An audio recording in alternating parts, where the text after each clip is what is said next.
Hey guys, just want to make a quick video tutorial talking about the new EMV configurator from Dresser Wayne. Primarily we're going to be talking about this in relation to Safeway. Eventually we will be using this tool at all sites to upgrade them from EPP to EMV. So EMV of course is when we're actually turning on the hybrid chip readers out of the pumps. So the first thing that I want to talk about is the EMV software which you download from the portal. Go to the Wayne portal, search EMV, and you'll find the EMV configurator. The one that you're going to want to download is the one that'll say EMV version blah blah blah with fixes. Right, so that's the one that they included all the bug fixes from the previous version. While you're on there, you should also type in EPP and download the latest EPP configurator. It's no longer just the standard IX configurator.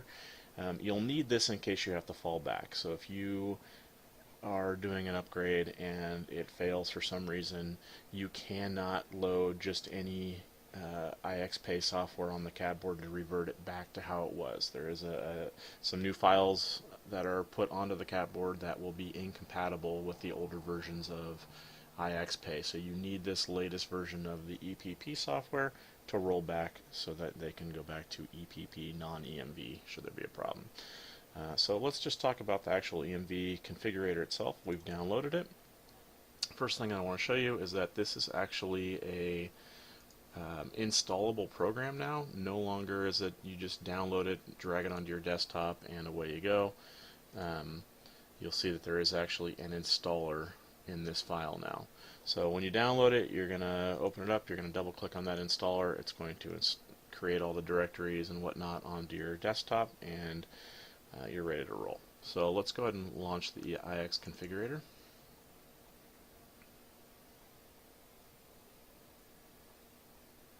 And we'll take that to full screen. Okay, so let's say you get a call to a Safeway and you suspect it's a cat issue and the site's already been upgraded to the EMV software. So you're going to have to use this EMV configurator to build a new thumb drive, to reload it or replace it, whatever you're going to need to do. So let's just go through this real quick. First of all, you got to have a FAT thumb drive. So not FAT32, not FAT16, not NTFS. So you want a 4 gigabyte thumb drive formatted FAT. If you don't have a 4 gig thumb drive, you can always partition a larger thumb drive for FAT or for 4 gig and then format it for FAT. If anyone has any questions about that, you can shoot me an email and I can show you how to do it. Okay, so let's talk about the first area up here and the first kind of confusing thing in this EMV configurator. So you're obviously going to pick your board type, Jade or Red. Currently both are supported, however after the second software upgrade, probably January, February, the Red boards are no longer going to be supported. So for now, if it's Safeway, we're clicking Jade because that's what all of their cats are at this point. Here's the confusing part. This is where it's asking if it's a single board, dual board, QVGA, VGA, whatever. So in previous IX configurators, single board meant that it was one board on each side of the dispenser, right? Dual board meant that you had one board for both sides of the dispenser. Single board meant that you had one board on each side of the dispenser. That's changed.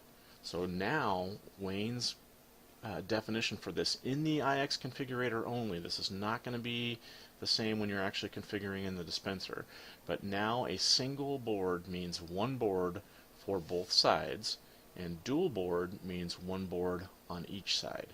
Okay, so at Safeway sites there's only one cat board in the dispensers, so we're going to select single board. The next question that we need to check is if there is a TTL tear bar printer or not. So TTL tear bars are no longer supported by Wayne. Wayne is going to support them in this current software release, but this one only. So the sites that have tear bars are going to have to get them replaced. However, if you get to a site and they have, let's say, half clamshells, half tear bars, if you have a dispenser with a tear bar and you don't check this box, that tear bar printer is not going to work. The printers will not work. You'll have to repeat this process. So let's just say that this particular dispenser does not have a tear bar. We're dealing with a clamshell. For this section, it's always going to be no for Safeways. There's not going to be a gateway present. You're only going to select this if the site actually has an IX gateway. And Safeways doesn't, so let's not get too far into that. Okay, for the rest of this, you're not going to change anything. Just leave that how it is. Next screen is going to be our networking info. So this is the big part. This is the part that everyone kind of struggles with this configurator. You'll notice at the top for the IP address, it's just got the first 3 octets, 192.168.2. Then you have your offset. Okay, so I'm going to make this really simple for you. If you're at a Safeway site, all you need to care about is these first 3 octets. So when I'm doing an install, I have a spreadsheet that tells me what the first 3 octets is.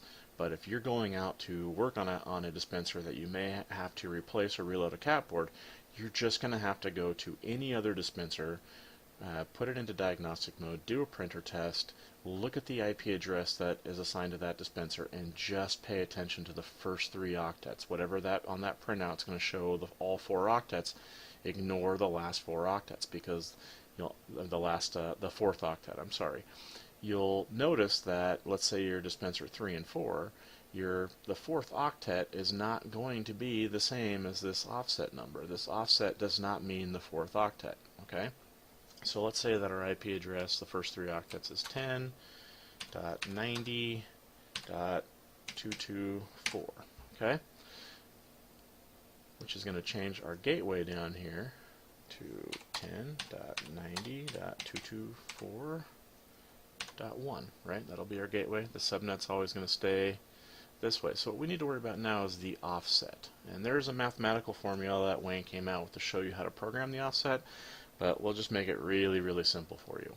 If you're at dispenser number 1/2, your offset's going to be 218. Okay? If you are at dispenser number 3/4, it's going to be 217. 5 and 6, you guessed it, 216. 7 and 8, 215.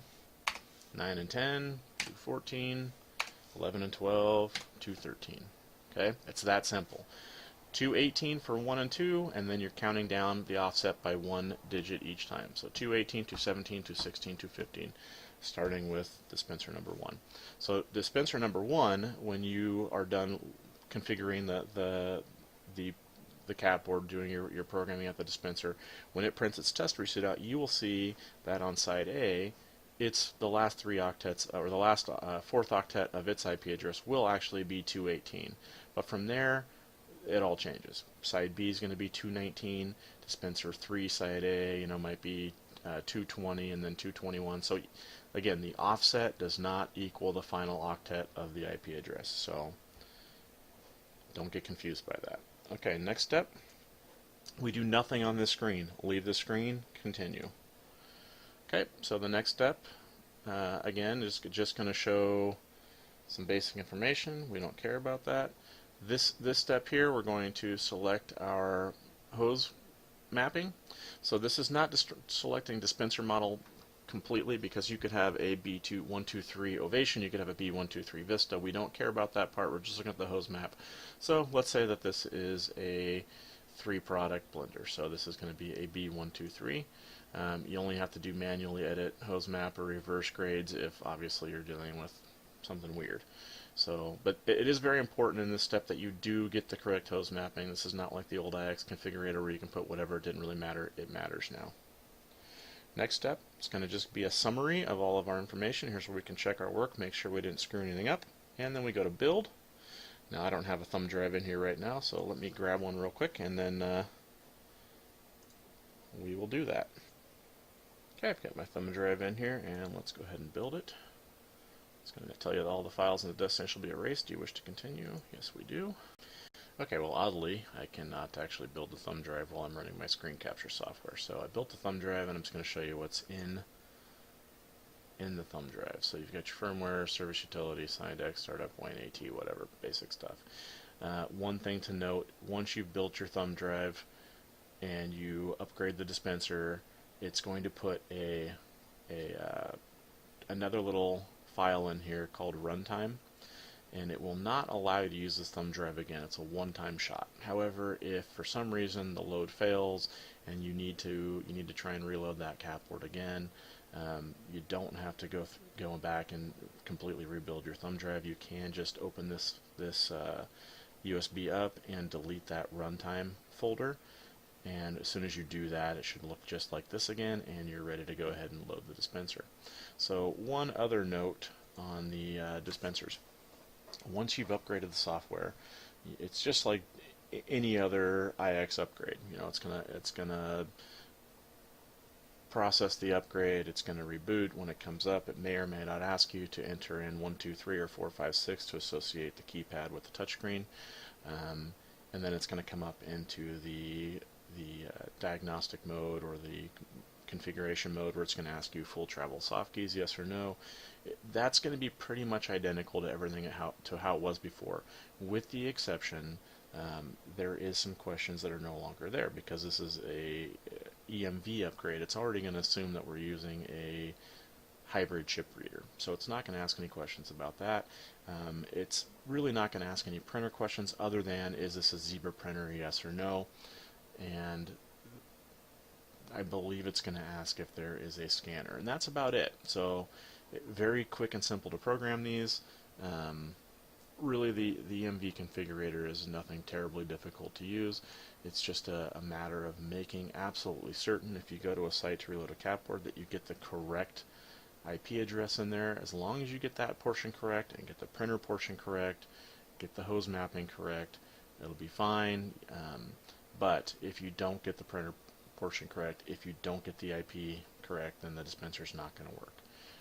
Most catastrophically if you get the IP address wrong. So if you don't remember to do that, you know, get those first 3 octets and then put the correct offset for the dispenser you're working on, that dispenser will stay E01 please pay inside indefinitely until someone comes out and reloads it with the proper IP address. And that brings up one other important note. Once you've programmed the dispenser, you've gone through, you know, programming all of your options, and it reboots itself, when it comes back up, it's going to stick on E01 please pay inside for considerably longer than you've seen on other dispensers before it actually pops up. When it's on that screen, you'll notice if you go inside the building, inside the kiosk where the POS is, you'll probably see that the dispenser shows idle on Safeway's POS, you know, green screen with idle, but still E01 please pay inside out at the pump. And that is because when the pump comes online, it has to download a considerably larger file for its prompts and screen views and all that stuff. So don't be surprised if it sits on that screen for 10 to 15 minutes before the pump comes online. So if you upgrade one of these or reload one of these, and when you're done it pops up, it's on please pay inside E01, don't start troubleshooting, don't start reloading capboards, opening the dispenser until after you've seen that sit on that screen for more than 15 minutes. Goes more than 15 minutes, then move on to further troubleshooting. But otherwise, more than likely it's just going to pop up after about anywhere between 10 and 15 minutes. Also, you may also see it go from that E01 please pay inside to a blank screen.